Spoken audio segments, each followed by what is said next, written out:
Welcome to Penrose Learning, where we make understanding easy. You start by using an admin account in Business Manager so you can change ownership. Once logged in, go straight to Events Manager and locate data sources then pixels. Do this now. You need to identify the exact pixel ID and check which ad accounts, partners, or assets are linked to it. Make sure to record those links because you will remove assignments next. This avoids orphaned connections and keeps ad data integrity intact as you proceed. Once done locating links, remove the pixel from every linked ad account and revoke partner access inside pixel settings. You do this to sever data flows. Then remove any shared assets or assigned people so the pixel no longer appears in other Business Manager roles. At the same time, identify where the pixel code lives on your sites or in tag managers.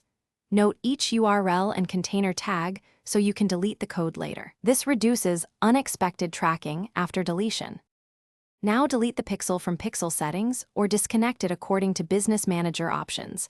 Confirm the action. Next, remove the pixel script from every website, CMS plugin, and tag manager container so no client-side calls remain. Once removed, verify by using Event Manager diagnostics and perform a fresh browser test or use a private window to confirm no events are firing. Troubleshooting tip: if the pixel still shows activity, clear caches and search for the pixel ID across your site. Thanks for watching. If this was helpful, leave a like and consider subscribing. See you next time.